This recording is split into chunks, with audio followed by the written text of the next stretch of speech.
Hello and welcome to Trails Worth Hiking, the show that brings you some of the most interesting backpacking and trekking routes in the world. I'm your host, Jeremy Pendry. In the first part of the show, we bring you the story and history of a trail. Then we tell you what it's like to hike the trail and how you can do it. On this episode, we are going back to Europe for a trek where we will spend 5 days in the Alps on a trail that is known as much for its beauty as for its solitude. Yes, you can still find some relatively lightly traveled routes in the Alps, and one that is surprisingly close to civilization, and thus pretty easy to reach for international travelers. On this adventure, we will circle the Wilder Kaiser Massif, staying in mountain huts as we ascend and descend more than 5,000 meters on this loop trek. On this episode of Trails Worth Hiking, we travel the Kaiserkrone in the Tyrol Alps of Austria.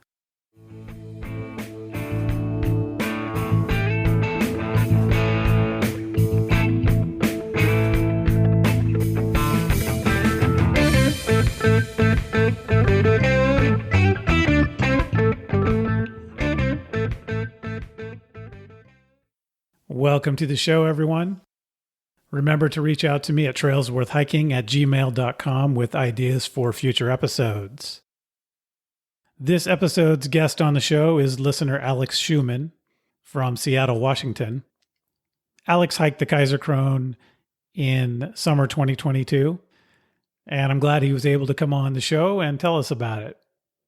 But before we jump into the episode, let me remind you about our sponsor, Outdoor Herbivore, at outdoorherbivore.com. Outdoor Herbivore has delicious and healthy backpacking meals. They have quality ingredients, lots of calories, are boiled in a bag so that they can be easily prepared with just some water added to the bag and sealed up for about 10 minutes. These are vegetarian and vegan backpacking meals, but as I always say, you don't need to be a vegetarian or a vegan to really enjoy these meals. Trails Worth Hiking listeners get a discount of 10% off their order using the discount code TWH10P. So we're starting to get close to spring and not that far away from the summer hiking season. So if you're going to do some shoulder season backpacking, why not buy some delicious Outdoor Herbivore backpacking meals and have all that you need for great dinners on the trail? Outdoor Herbivore ships worldwide. You can also order bulk items from Outdoor Herbivore. So if you want to put together your own meals and just order, for example, dried bean flakes or dried rice or other ingredients where you can make the meals yourself, you can do that as well. So why not give Outdoor Herbivore a try and support them since they are supporting the show? Outdoor Herbivore at outdoorherbivore.com. Again, the discount code is TWH10P, Trails Worth Hiking 10%. Thanks again to Outdoor Herbivore for sponsoring the show. All right, let's talk about Austria. I have never been to Austria, so I enjoyed learning about it and putting together this episode.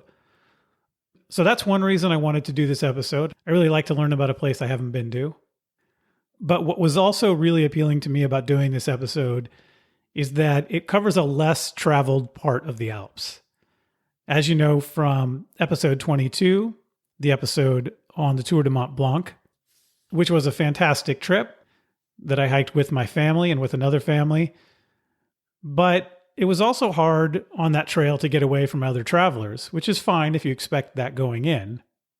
And I think with that hike, we all knew going in that we weren't going to have much solitude. The Kaiserkrone is quite different.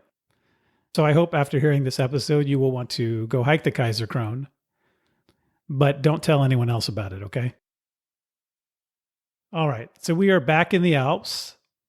And as I said, I talked about the Alps previously and pretty extensively on episode 22 on the Tour de Mont Blanc. So I won't go into that, but just to, the most simple way to describe the Alps is they are a huge mountain range arcing across a good chunk of Europe, which includes a number of countries. And Austria is one of those countries where this hike is. In my mind, Austria seems like Germany's smaller, mountainous, but still German-speaking neighbor. But it wasn't always like that. From 1867 until the end of World War I, Austria was one half of the Austro-Hungarian Empire, which was a dual monarchy between Austria and Hungary. At the time, this was the second largest country in Europe, the Austro-Hungarian Empire, after Russia. So really, if you think of Russia as sort of connecting Europe and Asia in some way, the Austro-Hungarian Empire was really the biggest player in Europe at the time. And it was a major power. But after defeats in World War I and then World War II, Austria was divided into spheres of influence, like Germany was. And the modern Austrian state that we know today gained independence in 1955. This hike is in the Tyrol portion of Austria, and this is in the eastern part of the Alps. If you look at a map, Austria has a main part, a sort of body, if you will, and then it has a thinner arm-like part sticking out to the west. This arm is the Tyrol portion of the Alps. Its capital is Innsbruck, Austria, and it's sort of jammed in between Germany, close to Munich to the north, and then Liechtenstein and Switzerland to the west, and then below it is South Tyrol, which is part of Italy. In classic times, Tyrol was part of the Roman Empire. It later became part of the Duchy of Bavaria in the early Middle Ages. Later again, it became part of the Holy Roman Empire, which was the empire that descended from Charlemagne. It was controlled by the Counts of Tyrol from 1140 to 1253. Later, it was under Habsburg control. Then even later, after Napoleon came through, it was part of the Kingdom of Bavaria. Long story short, it has changed hands a lot of times over the last few thousand years. People have lived in the region since the end of the last ice age, 12,000 years ago, starting with Stone Age hunters, followed by Bronze and Iron Age herders, all the way up to the Roman conquest in 15 BC. So it's an area that has been sort of a crossroads for a lot of different civilizations and empires. The region can be described as Bavaria, even though it's not part of German Bavaria. In fact, you'll hear Alex in our discussion describe that he encountered a person who spoke Bavarian and didn't even speak standard German. So I find that interesting that a significant number of people in this area speak a language separate from German, which is Bavarian. Bavarian is spoken by 12 million people, in fact. A lot of them are in the German region of Bavaria, but also most of Austria, there are people who speak Bavarian. In Tyrol, in fact, many people claim it as their primary spoken language. There has been some disagreement about whether Bavarian is a dialect of German or a separate language, but that said, it is more different from German than Danish is from Norwegian, which are considered separate languages. UNESCO and other international organizations consider it a separate language. There's also multiple regional dialects within Bavarian. In rural areas in Austria, Bavarian may be the primary spoken language, with Standard German reserved as the written language and the language of mass media. Because we love to tell cultural stories on this show, I'll mention one interesting cultural factoid that I found. Let's talk for a minute about the cult of Saint Wilgefortis. And I don't know if I'm pronouncing that correctly, but let's go with Wilgefortis. So Wilgefortis was a teenage noblewoman whose father had promised her hand in marriage to a non-Christian king. She didn't want the marriage and really only wanted a connection of that magnitude with God.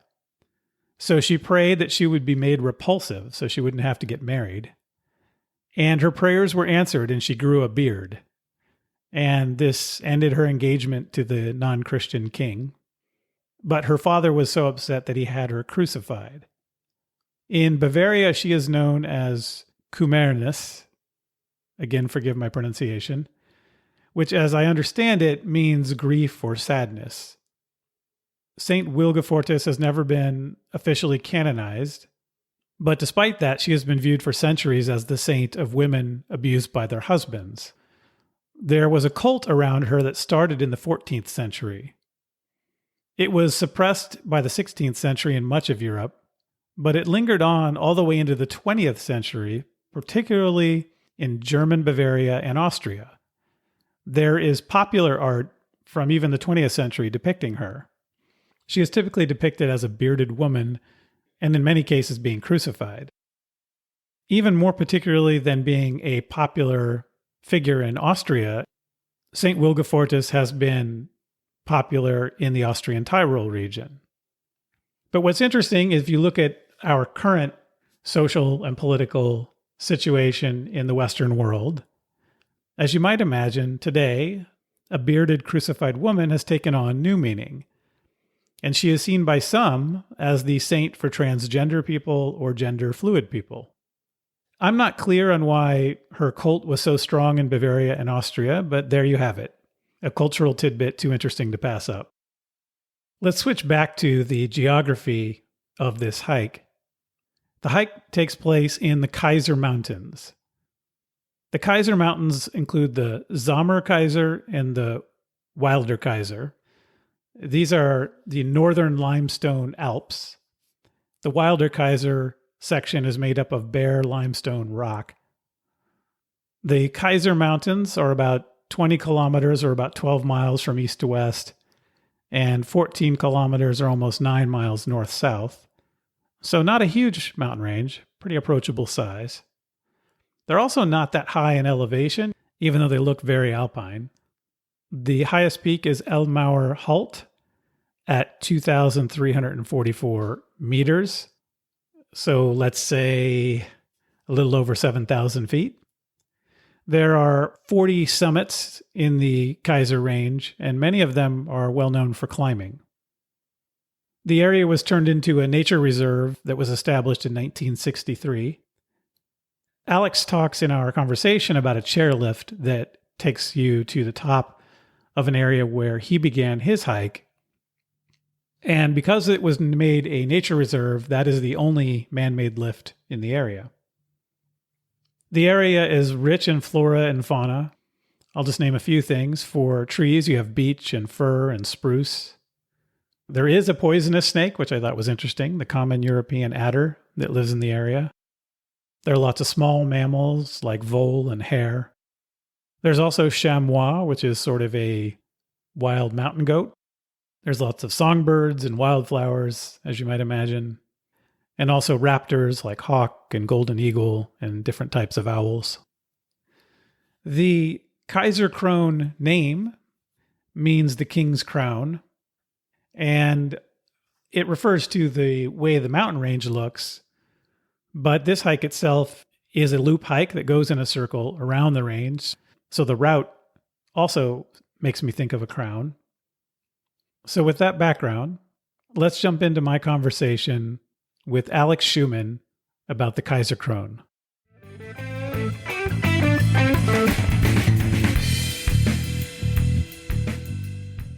Alex Schoemann, welcome to the show. Alex is a listener from Seattle. Thank you for being here. Thanks for having me, Jeremy. Excited to be here.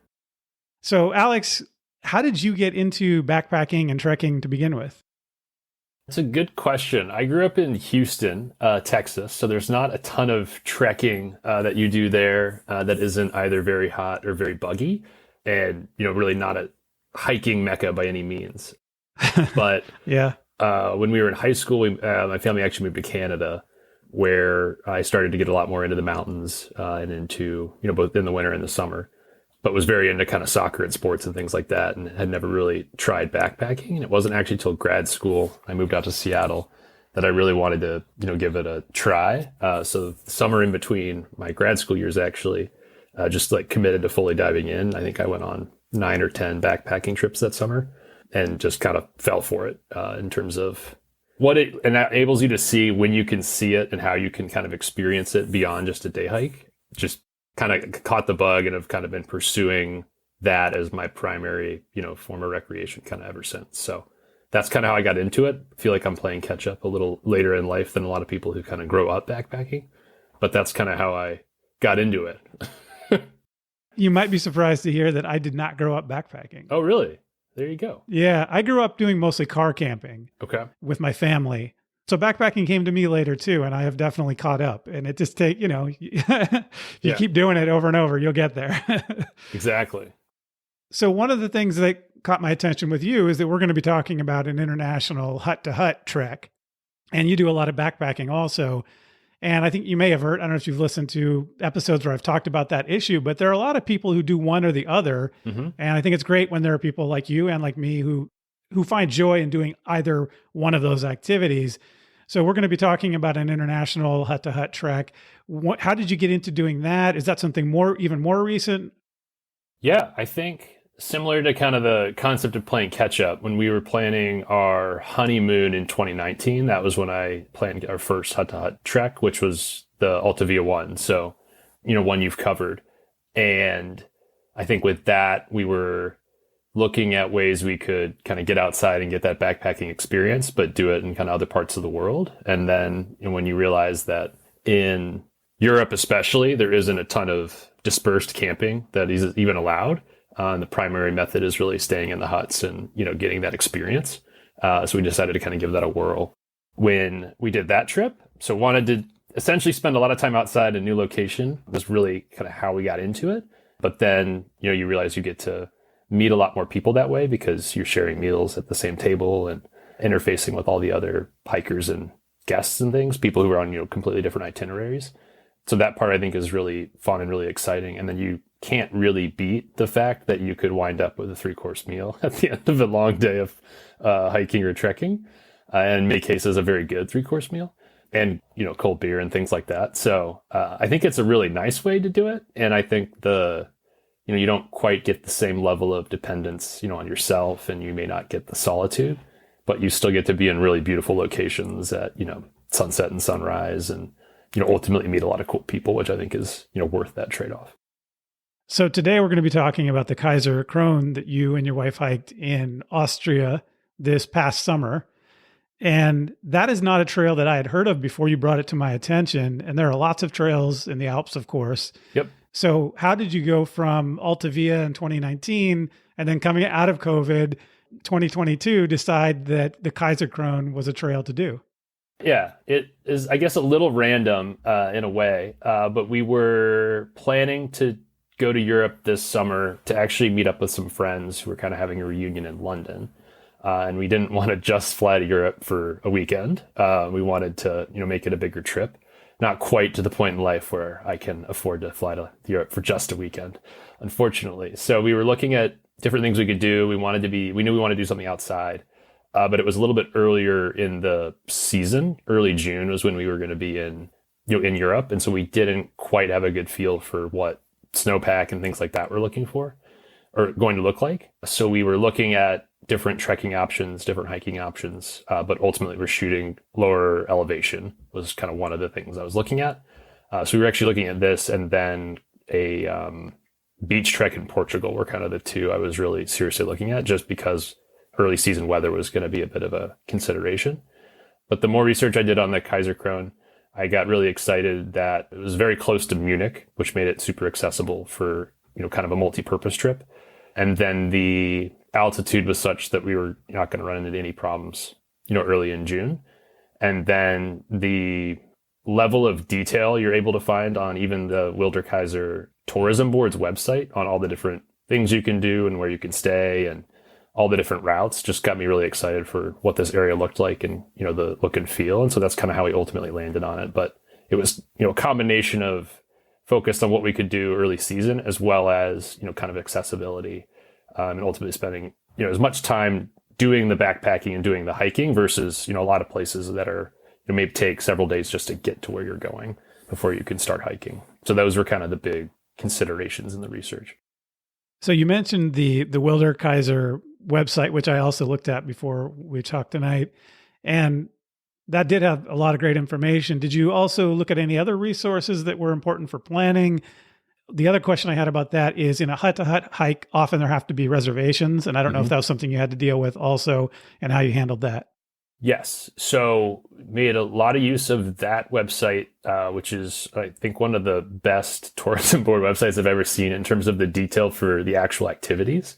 They have tons of routes on there for treks and even climbs that you can do with very specific directions. So that was super helpful. And then you actually had one of your guests runs the Moon Honey blog. Yeah. Yeah. And they actually have a very good blog post about it as well that also got us super excited. So those are the primary resources for plotting it out, as well as the compass map of the area. Kind of helped us put it all together. Okay. And then on reservations, we did make our reservations for specific days. That I think is definitely necessary for there's 2 mountain huts as part of the trek. And then there's 2 places where you actually stay in what are really more alpine towns, where you have a couple different options. For the huts, I think it's definitely necessary to have a reservation. And then for the different towns, there's a couple of different options, but we reserved all 4 ahead of time. And was that pretty easy to do in the sense that you didn't have to go to alternatives that were booked or anything like that? No, we're able to select, first choices and things like that. And then a little goofy, I think I had to transfer euros to a couple of Austrian bank accounts is the way I secured my deposit for several of them, which I, hadn't had to do ever before. So that was the only, potentially new thing people may have to do if they're interested in that. But, super easy to figure out. And I think most major banks can help you do that. Yeah, no problems. So you mentioned that you guys did this in June. And was it just you and your wife? It was just us, yes. Okay. So you mentioned you did this in June, and that's because you said in part because the snow levels would already be low or gone by this time of year in the lower altitude hike. When do you think is really the season for this hike for people to consider? I think you could even go a little bit earlier. We had no problems at all. So I think you could potentially even start this in late May. And then I believe the season runs all the way until October, definitely into September. I think most, sites will recommend shooting for late August, September, I think for best Alps weather. I think the one thing to know, especially in June, in the Alps, this is something I didn't really realize until we were getting closer to the trip and I was looking at the weather and I was like, oh my goodness, it's been raining every day for weeks. And then when you actually get there, it does rain every day, but it's not raining all day every day. So it is a little wet in June in the Alps. We had pretty good rain the very first day, and then most of our weather was absolutely beautiful. But the forecast leading up to it was not great. So I think generally people would recommend, July and onward. But we had great weather in June. But you will, I think, definitely have some days of precipitation if you're going a little bit earlier. So I'm surprised to hear that someone who now lives in Seattle is concerned about the rain. Well, you want, when you're in the mountains, you want to be able to see the mountains. That's so true. that was more the concern than necessarily the bad weather. But yeah, when you're getting closer to a big trip and you're really focused on it, you start to let that type of stuff bother you. Yeah, I hear you. So how long of a trip is this as far as distance and then the amount of days to do the hike? So on that website, there's a lot of different ways you can do it. The way we did it is the very traditional Kaiserkrone route, which is really a circumnavigation of the range. So that's 65 kilometers and was perfect in 5 days. 5 days of hiking. The last day is not too strenuous, but you're definitely, I would definitely call it a hiking day. It's by no means a day where you're just transferring back to wherever you came from. And so, 65 kilometers, 5 days, it's, a couple very solid days in there, but very doable in 5 days, I would say. We were generally finishing each day, right around 4:30. So solid full days, but, definitely doable with relatively extended breaks for lunch and things like that. How's the up and down? So there's multiple ways where you can start in terms of the town you start in. We started in the town of Kufstein, which has got the easiest train routes to and from Munich. So which is why we selected that. And because of that, where you start that day and kind of where you get to, the steepest uphill of the entire trek is actually on that day, getting up to the Stripsenjagd, which is one of the mountain huts. If you do it the more traditional way, you start further away than Kufstein when you're going there. And so that becomes a very long day that I believe would be very challenging. So I would, in addition to the convenience of Kufstein, that's another great reason to do it that way, is you're doing that relatively steep uphill on a shorter day than, rather than doing it at the very end of a much longer day. So you're kind of breaking that up into two, like if somebody else might do that entire uphill in one day, you're kind of breaking it up? Yes, exactly. Okay. And then total I'd say there's definitely 2 days that feel pretty challenging. That first day is a little challenging, and then day 3. Once you get to strips in, then you kind of retreat back to the valley floor on day 2, and then on day 3 you climb up on a really cool exposed ridge and then come back. And then that day is also pretty challenging, but also one that's, got pretty good access to spots to break for lunch and things like that. And I think that was probably my favorite day. So it's by no means hate hiking, but a challenging day for sure. So what was the situation for lunches? You mentioned stopping for lunch. Did you buy them at the huts and take them with you each day? We didn't buy them in the mornings and take them with us. We would get them at different huts along the way. So There's not just the huts you stop at, but also a fair amount of huts, interspersed throughout the mountains that make great spots for lunch. And so I think just about every day there's a great spot for stopping. In a couple of spots, exactly what constitutes a hut is different. In some places, it's a full service restaurant that also has rooms and things like that. In some places, it was just a single person, selling relatively cold beers and sodas out of their, basement cellar that's been the refrigerator for, probably hundreds of years. So very different in terms of the amenities at some of these huts. Yeah. But, without a doubt, lots of great places to stop, get real food along the way. What did you carry as far as gear? We carried our normal backpacking packs, which I think if I were to do a hut-to-hut trek again, I would try to carry a lighter pack. Basically just using the same pack I'd carry, a West Coast bear canister and, a big tent and all that in. Don't have that kind of medium-sized pack, but that is something I would definitely recommend because you can just go lighter. So you're saying like a intermediate-sized pack between a regular day pack and a full backpacking pack? Yes. I think there are a lot of those that are sort of in like the 38-liter range that are bigger than a day pack, but not as big as a backpacking pack. Exactly. I'd recommend trying to work to that as your, ideal hut-to-hut pack, because I think you can pack that a lot lighter. And then, you really are only needing your change of clothes and things you need during the day. And then you need a towel and a sleeping bag liner, not a full sleeping bag.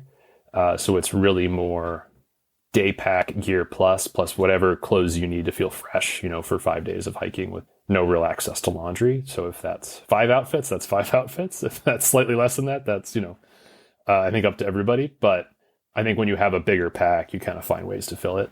I was definitely jealous of a few of the folks we saw that were going a little bit lighter. And, I don't think it's super necessary to have too many changes of clothes or things like that, because you just have so much access to what you'll need at all the different places you're staying. Yeah, some people might disagree with me, but I think really having one set of good hut clothes and one set of good hiking clothes and maybe a couple of spare something might be enough, right? Right. Yeah. No, and we met a foursome from Cologne that were doing a very similar route to us, and we ended up kind of hiking with them for a few days. And they were wearing the same hiking gear every day and had much lighter packs, and we're only carrying ponchos for weather and things like that. So we're doing it much more intelligently than we were. And that just makes the experience, you have more time for relaxing and hanging out if you're kind of going faster and not quite as tired. So yeah, sure. You said you were carrying a pack that could carry a bear can, but you're not carrying a bear can. No. That would have been misery. All right. So lunches, it sounds like pretty easy to deal with. Food pretty regularly. So I would assume water then not an issue either. You can fill up at these local establishments along the way. That's right. Yes. Most of these huts will have access to water. And then that is the one big benefit of a bigger pack. I carry a 3-liter Camelback when I backpack. I just like to not necessarily have to worry about when I'm going to filter water again. So that's just a kind of a preference thing. If you don't want to carry nearly as much water, generally a lot of the huts will actually have fresh, clean water spring that they're, running for often their animals, but it is, potable, it is clean, it's drinking water for people as well. So you just kind of fill that at the top at several of those types of spots. And then the full, service huts are going to have water, running water that you can fill up with. What did you do for navigation? It seemed like from what I saw online that it was pretty simple to follow the trail. Yeah, there's little stickers on all the signs for the Kaiserkrone route. And then we have the Kaiser Mountains map. I'm a big map person, love a physical map. So I did have that. There are a few spots, I think, where we were, maybe planning to do something slightly different or, wanted to see something from a specific spot. And so maybe went a specific way, but beyond that, pretty easy. Didn't really have to get it out once. I think there was one time total where there was a junction and it wasn't signed. And we just had to kind of go with our intuition, and it was fortunately correct. Kind of near the end of a day as we were kind of entering a town. And I suspect it was probably the type of thing where you could have gone either way and, ended up where you needed to be. But yeah, very, very well signed. And the map you used is put out by the company Compass with a K? Yes, Compass with a K. Okay. And you mentioned that this is not too far from Munich. So what was the process in getting to the trailhead? So we left from Munich in the morning the day we started. And that was, I think, another kind of big draw to how accessible the hike is. We could leave from a big city and not need to spend the night, somewhere kind of intermediate before we started the hike. So we left Munich at probably 7:30 in the morning. And then it's about a 90-minute train ride to Kufstein, which is actually a very cute little town. Definitely worth checking out. There's a big fortress above the Inn River, which kind of runs through the town. And then that's also kind of the border between Austria and Germany. So kind of cool. And then the town itself has got a very historic center that's kind of worth walking through. And that's how you get to the hike. You walk through the town. And then there's actually a chairlift in the town that will take you up to, not obviously all of the climbing you're doing that day, but it will take you up through a lot of what would just be heavily forested uphill to kind of get up into the beginning of the hike. And that's kind of where we started from. So another draw to Kufstein is a good chunk of the uphill on that first day is knocked out by, it's actually a single person chairlift. So it's just designed for hikers. It's not designed for skiing or anything like that. And it's designed for folks to, be able to get up into the mountains quickly and then to do all kinds of hiking from the top of where it drops you off. You're hiking in Europe when there's a chairlift. Yeah. And you just, sit there and ride by yourself. It's pretty funny. You mentioned that you'd be bringing changes of clothes and all of that. So I assume there's no really luggage transfer option like there are on some of the European hikes. There's no roads where you could hire somebody in a van to drop your luggage ahead of you each night if you wanted to. It wouldn't shock me if there was some entrepreneurial person, willing to do it somewhere, Yeah. On a blog, but definitely not super common. Okay. And we didn't really see any of that, but I'm not totally sure. I don't really believe so. I don't think it's as well trafficked as a lot of the more famous ones where there's kind of a burgeoning support industry around the big trek, like Mont Blanc or things like that. That makes sense. And when I looked up the trail, I think it said there wasn't an option, and maybe there aren't real roads to a couple of the huts, and that's why there's not a business around that. But also, you're right. It takes a certain amount of people to be doing the trail for it to be attractive enough to somebody to start a business doing that. Yeah, definitely. So describe this area for people who haven't been to this area. This is as I understand it, the Tyrol Alps, or that part of the Alps. Yeah. What does this area look like? How does it, differ from, for example, what you saw in the Alta Via or other parts of the Alps for people who haven't been to this part of Austria? Yeah, we've heard it called the Tyrolean Alps, Eastern Alps, and then Limestone Alps are, I think, kind of the three big things you hear. So in terms of exactly where you are, you're directly between Salzburg and Innsbruck in kind of Austria. So you're in kind of the arm of Austria as it stretches underneath Germany. The actual Kaiserkrone, the name is because the Kaiser Mountains kind of stick up from the land and they're almost arrayed like the Kaiser's crown, which is what Kaiserkrone means. So you can imagine very prominent, big limestone peaks as, kind of all in an array, almost looking as if they're perfectly arranged where, there's a few at a certain height on this side and it's very symmetrical. So that's kind of the central backdrop. And then the underlying area, there's several towns kind of around that mountain range. Several of them are actually big winter ski destinations. I thought the part that was, I think, a little bit different from the Alta Via one, there's a lot more kind of alpine meadow and alpine farmland around the mountains. That was really interesting to walk through. A lot of farms that had clearly been there for a very long time, still active farms, things like that. Little teeny farming communities where you had teeny chapel, next to several very old farmhouses. So a very cool, seemingly very uniquely Austrian feel. And then a lot of the hiking was on pretty cool exposed ridge lines, both in and out of forest. And so I think those are kind of the other cool features that kind of make up the setting. And you mentioned that this wasn't terribly crowded compared to a lot of international sort of trekking trails. Who did you meet along the trail? What kind of people were out there? If you're interested in hut-to-hut trekking, but you don't necessarily want the feel that everyone is doing the same, trip as you, this is definitely one I'd recommend for that very reason. So a few of the days we did this were weekdays because we did it kind of Friday to Monday. And then we, also obviously we're hiking on the weekend. And so on the weekend, a lot of folks are day tripping up into the mountains. It's a pretty big climbing destination. There's a lot of, I think, climbing routes on the actual peaks themselves. And so a lot of climbers, a lot of folks with, helmets and harnesses and things like that you'd run into. But on some days we would go long stretches without seeing anyone at all, which is, I think, pretty rare for Alps hiking and kind of fun. And then the other interesting thing was we did not hear anyone speaking English, whatsoever. And so almost everybody is local, either Bavarian or Austrian. Primarily, I'd say pretty much from the surrounding area. The foursome we spent the most time with, they were actually from Cologne, which is not necessarily right around the corner, but primarily a very German, very Austrian feel to everyone kind of doing the hike, which is cool. So you mentioned that there's a lot of climbers in the area, and with limestone mountains, you can imagine why. Were there any technical, or not technical, but were there any parts of the trail where there were rungs or ladders or posts that were fixed where it would have been otherwise a little bit sketchy, but they have, provided that kind of thing? Because some of these European trails go through some terrain where there have been these routes for a long time where they might have ladders and other things posted there. Yes. So generally the traditional route is, I think the European definition of what's easy, intermediate, and advanced, I think is kind of already a little advanced. And so I think technically all of this is, easy, just footstep hiking. There are definitely a few sections where you're walking down rungs that are bolted in, but you're not necessarily overly exposed.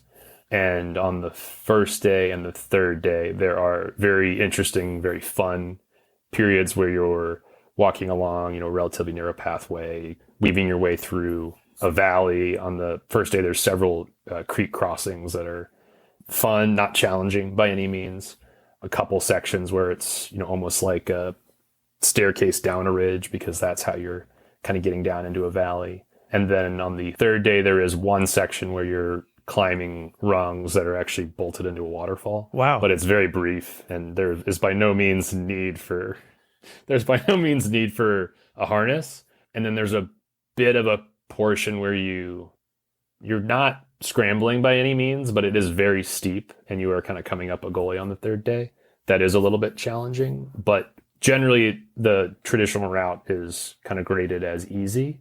And then there are quite a few options if you wanted to add on, a more challenging day excursion from one of the huts. There's tons of options for doing that, higher up especially. Many of them wouldn't require technical skill. They're more via ferrata type style, where as long as you're bolted in, it is generally walking, just very exposed walking. And I think if I did it again, I'd try to add on something like that, where you don't have to do it as part of the backpack, but you could do it as part of the, what you do in the evening one day or afternoon, Which direction did you do the hike? Is that the typical direction? We went clockwise. Yeah, clockwise. Clockwise. So starting in Kufstein in kind of the 10 o'clock, and then worked our way back around.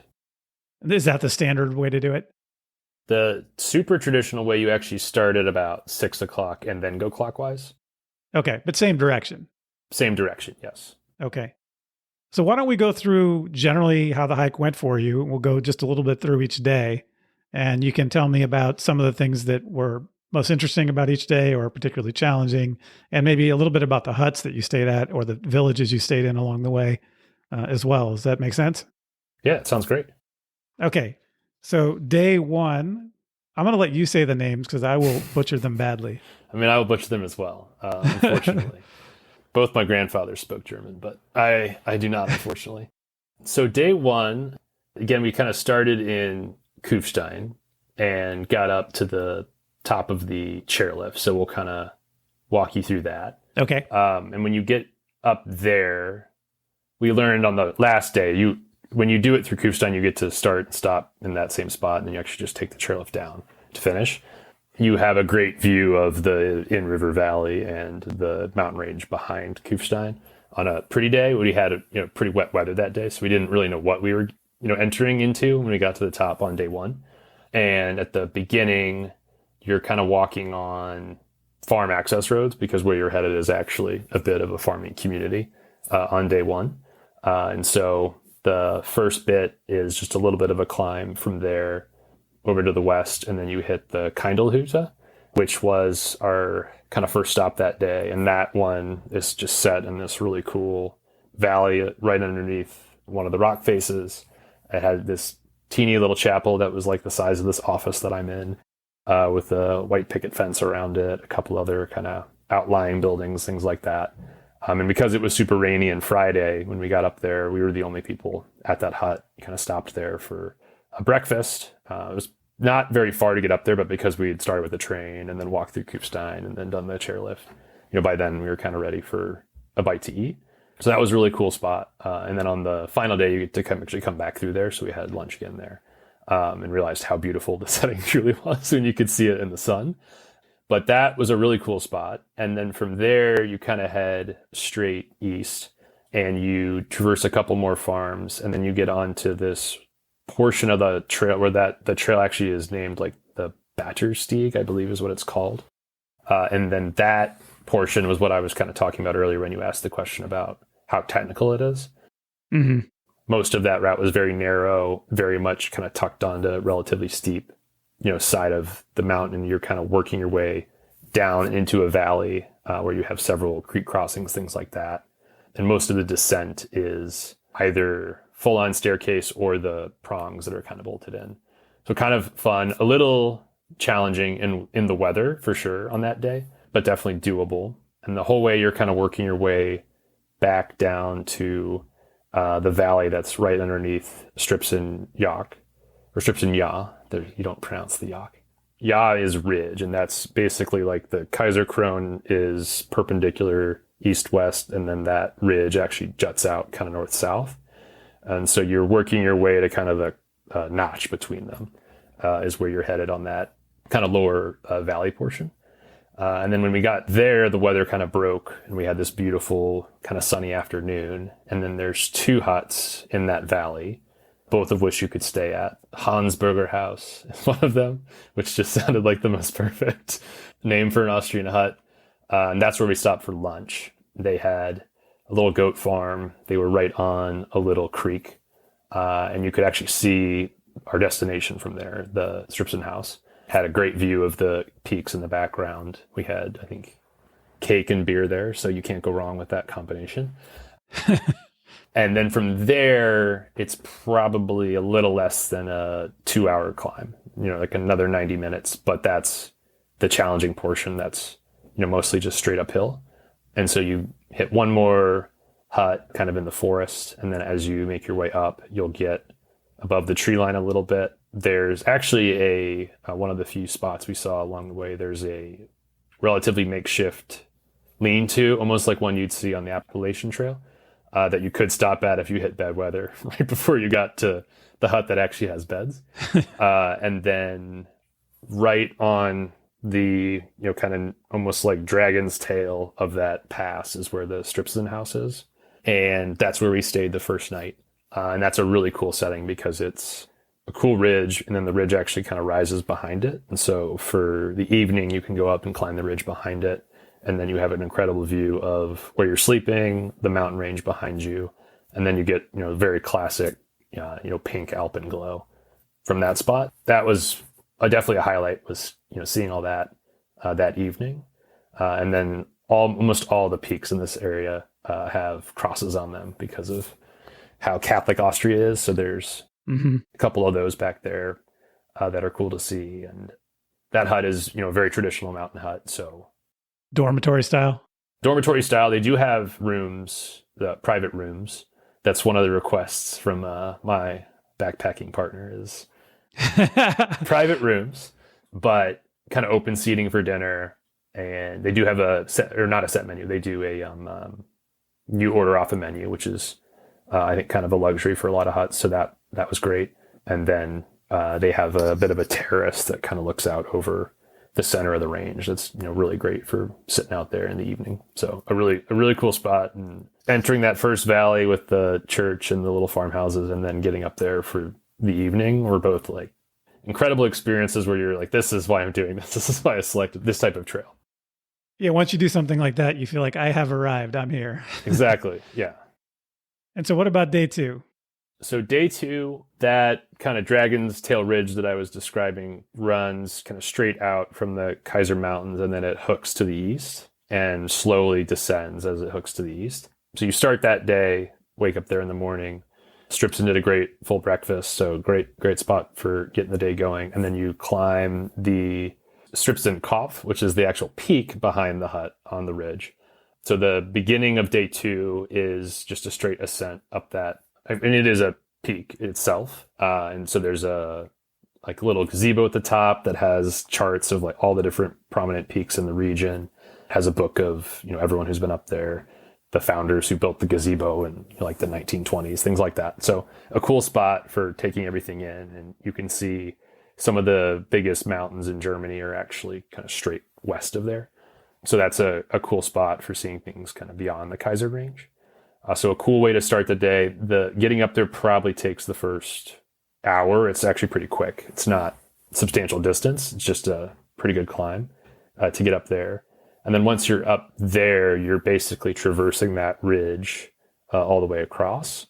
And so you have tremendous views the whole time of the mountains directly in front of you, which are another component of the Kaiser range. And then the entire time, if you look, if you choose to look behind you, the views of the Kaiserkrone range just, continue to be incredible. And so you wrap around that ridge. That ridge is not super exposed, so it's relatively calm walking. There were a couple herds of sheep just kind of grazing along the ridge, which was cool to see.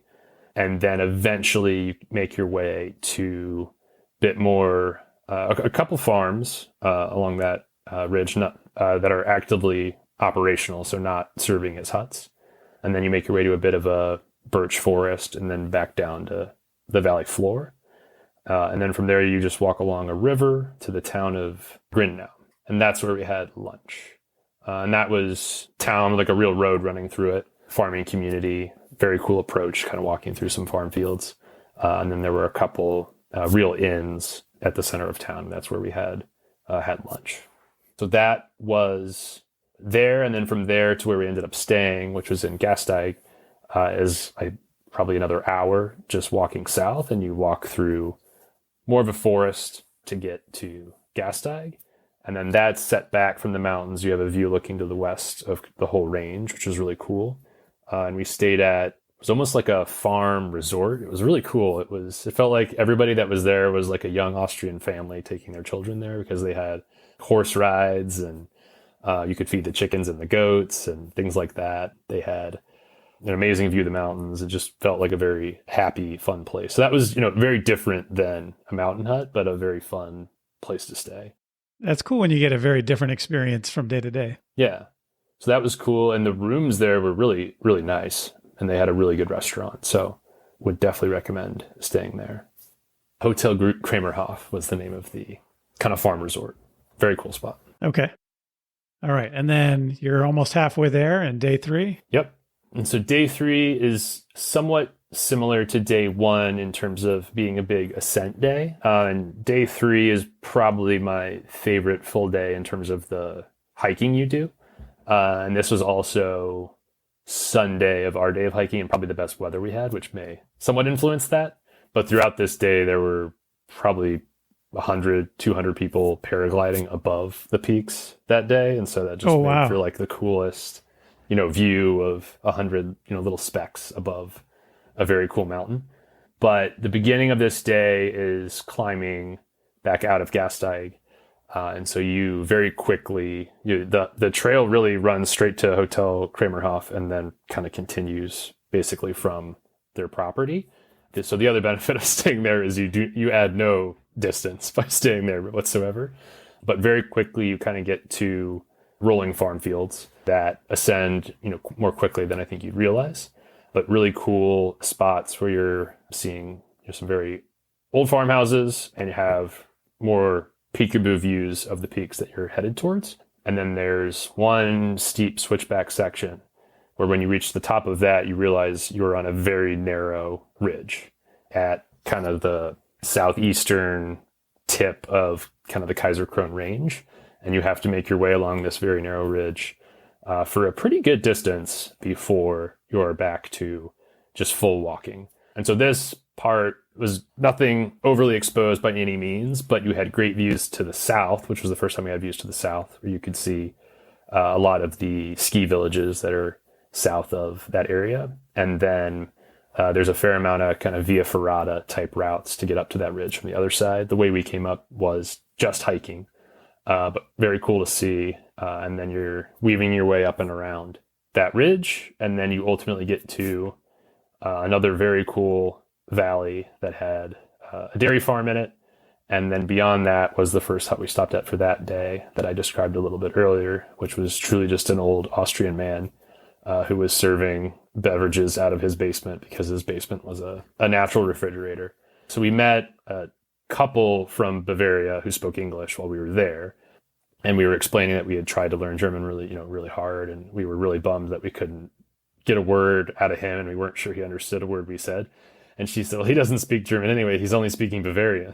So that's incredible. We felt a little bit better about that. That's fantastic. Yeah.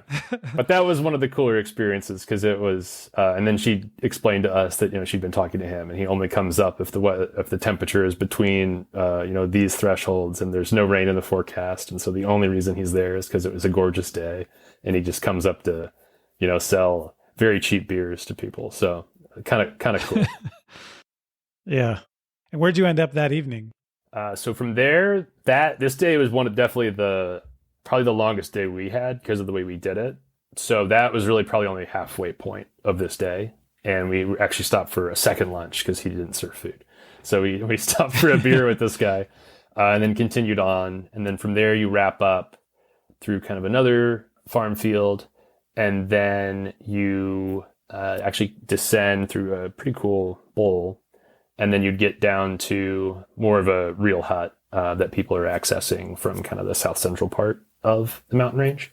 And so we stopped there for lunch. But when you get there, you actually have to descend quite a ways. And then you basically have to reascend right after that. So that's where we decided a full meal is probably necessary before we finish this section. And then the next section was very fun. It was you're walking through like a field of boulders. So there were a lot of folks bouldering around this area. So very unique from a lot of the rest of the things we were doing. So a very rocky kind of valley that you ultimately walk through it first. And then by the time you reach the far side of the valley, you realize you have to make your way vertically quite a bit and you don't really have that much more distance to cover. So that was where the waterfall ladder was. And then a bunch of just weaving very steep switchbacks up a pretty narrow, notch between cliffs was kind of how you finish. And then when you get up to the top of that is where the Grottenhütte is. And that is even in a more dramatic spot than Stripsenjoch, where it's just kind of out on a ridge. It looks like their deck is like falling off the mountain and based off like where it's built. So a really cool spot for that night. And I think that day overall was probably, if you could only do one day, that would probably be the day I would recommend. It's great when they put huts in these places where if you were backpacking, you wouldn't even be able to figure out a place to camp. Right, exactly. And someone built a whole building here. Yeah, it's cool. Okay, and so then the next day, how does that look? So the next day was the shortest day that we had and is actually it's part of the normal recommended route. But you go from there to Hintersteiner See, which is a big lake. And I think the primary reason it's shorter is that they just recommend you spend some time at the lake. So overall, that day is definitely probably the easiest day overall in terms of the big full days, mostly downhill. The route is pretty interesting still. So you leave from the Grottenhütte, which is a really cool spot, and then you kind of wrap around the mountain, and then you maintain your altitude for a pretty good distance. And there are a couple kind of interesting farmhouses there where they're running natural water through a tub, and the tub is full of beer and soda and things like that. And then they have a little cash box next to it and just honor code. So there are a few places like that on little farms that were cool. Definitely had like a way too early in the day beer just because you can't miss the opportunity to purchase one from someone who obviously worked very hard to get them up there, but wasn't there obviously to sell it to us. Yeah, they're not light. Exactly. So that was cool. And then there are a couple sections on that day where you're kind of, because you're maintaining your altitude, you're kind of going up and over a couple different ridges and things. So there are, again, nothing crazy, but sections where things are bolted in, things like that, but nothing too rough from that perspective. And then when you get down to the Hintersteiner area, that's really more of like a full-fledged vacation community. Not a vacation community by any means, but a vacation destination. So there's, single family homes near the lake. There's inns and things like that, restaurants, kind of on the water. There's a little beach area with selling concession like food and things like that. And the lake itself is really, really quite beautiful. It's a dammed lake, so it's, man-made man expanded in a way, but was kind of a turquoisey blue. So definitely still has that alpine vibe. And then where we stayed that day was at the very back of the valley at the Pensionmeyer, which is another farm. They had a view of basically the entire lake and then looking back at the mountains behind it. And so that was a really cool spot for taking it in and really kind of gave it a very alpine-like feel, even though you kind of are at the bottom of the valley, so to speak. And then finishing up the last day, how was that? Every last day I feel like is always more challenging than you expect it to be, no matter what type of hiking. And we were probably back to Munich by 3 p.m. at the latest. So, leaving at a normal morning time post-breakfast, and then even with waiting in Kufstein for the train and a 90-minute train, we're back at a pretty reasonable hour. But you're now pretty low at the lake, and you kind of have to wrap back up to where the chairlift is going to take you down. And so I think how much climbing we had, similar to any type of hike where you kind of think you're done, and then you just keep going up. We kind of had that, but kind of got an early lunch at the Kindelhütte where we stopped for lunch the first day. So kind of a cool way to bring it full circle. And then got to see that whole valley in the better weather. And then over to the west of that, there's more of a prominence that looks out over Kufstein to the south, or to the north, and then out to the west that we hadn't, been to yet. And so that was a cool spot to kind of end the hike, come down, have a lunch, and then, ultimately head back down from there. So that's the last day. And then you take the chairlift back down, walk through town, and get back on the train. So a pretty great way to wrap it up. And we were able to meet up with a friend in Munich for dinner and kind of celebrate a good hike. So as you look back on it, why is this a trail worth hiking? There's tons of different reasons we picked it. And I think those are great reasons if those are priorities. I also think if you are interested in a more, anonymous hike in the Alps, I was blown away at how few people we ran into and just how much space and solitude we had. And so if that's something you're interested in, I think that's a great reason.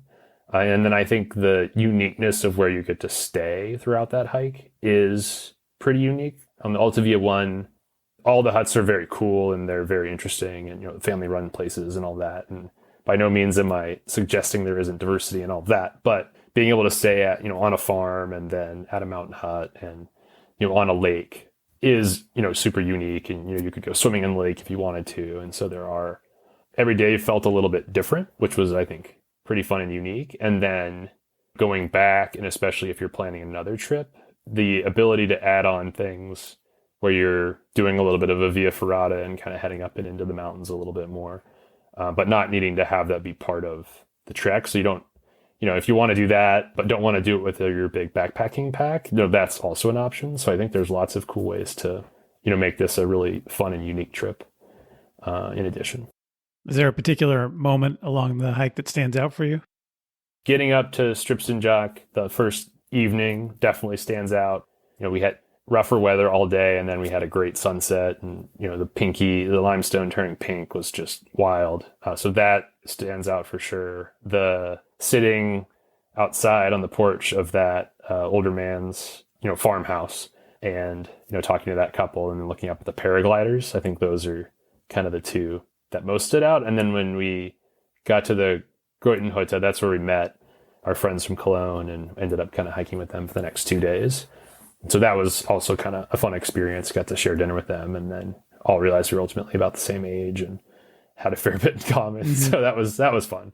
And then I think a rare part of, hiking in the Alps is you get to meet people. You may not meet somebody if they're pitching their tent nearby, but you do if you're sharing a meal with someone, which is a fun experience. Did anything happen that you didn't expect that would cause you to do something differently if you were to do this again or plan it again?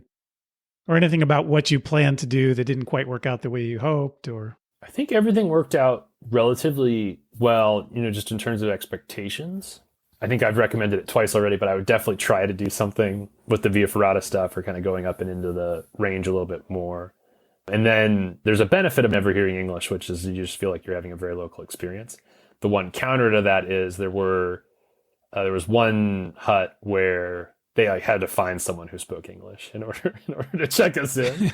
And so we did try really hard. Every evening we were, learning, we thought we were learning.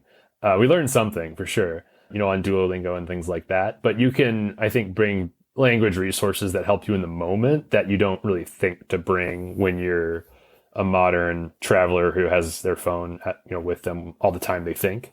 I think bringing a phrase book and even just showing that extra level of effort is really nice, especially if you don't speak the language. So that's, I think, probably one area where we could have slightly improved. And then there were a couple of language times where someone came back out to ask if we wanted one strudel or two strudel, and we told one person one thing and one person another thing. So, things like that I think, are going to happen. But going that extra step on that, I think, is always good. Well, thank you, Alex, for talking with me about this hike. It sounds like an incredible hike, and I am definitely sold on the idea. It sounds like one my wife would be willing to do with me. So I like the idea of it. But while I have you, I've got a few more questions before we go.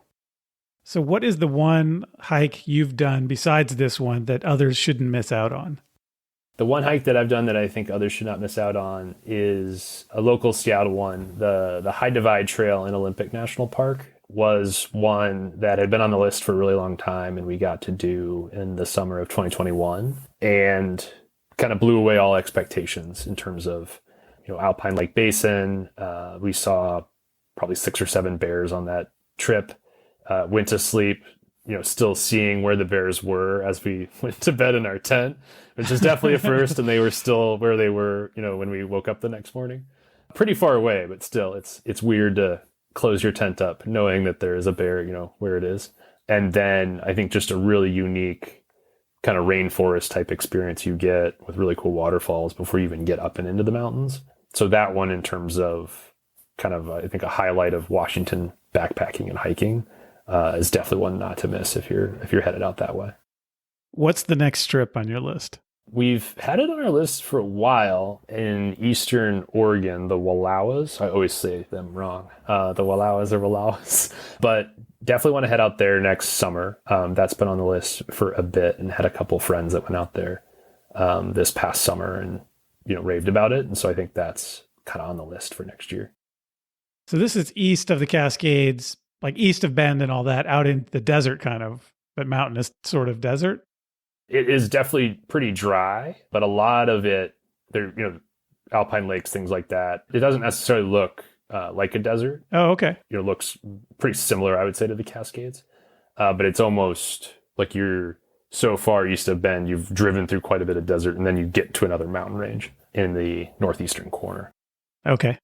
Yeah. Cool. Yeah. I've looked at the map and thought about driving out into those areas and hiking out there, but I've never figured out like what I would do when I got there. So that seems like an interesting place to go though. Yeah, it's out there, but.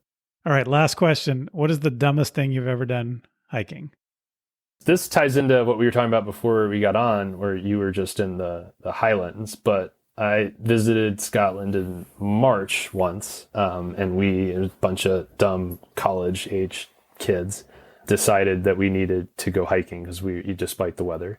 And it was a particularly cold winter. So the dumbest thing we've ever done hiking, I think, is walking out onto a hike called the Devil's Staircase in like a blowing snowstorm, wearing reasonably strong gear, but definitely not with the appropriate forms of shelter and things like that. And it wasn't until one of us finally put our foot in some water that we decided that, maybe we should kind of turn it around. And then as we walked back down, we realized we had no idea where the trail was. And oh, wow. yeah, it kind of completely blown over. And so we made our way down and then ultimately found the parking lot and things like that. But I would say that's definitely one of those moments where, you're racing to catch up, as we talked about at the beginning of the show. But, there are definitely some things you need to, learn along the way in terms of, how to stay safe and how to be mindful of things. So weather is definitely something I've gotten a lot more respect for as I've learned more about backpacking and even just hiking in general.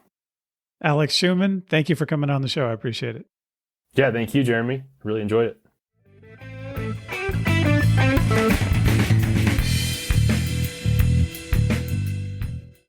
Thanks again to Alex for coming on the show to talk about the Kaiserkrone.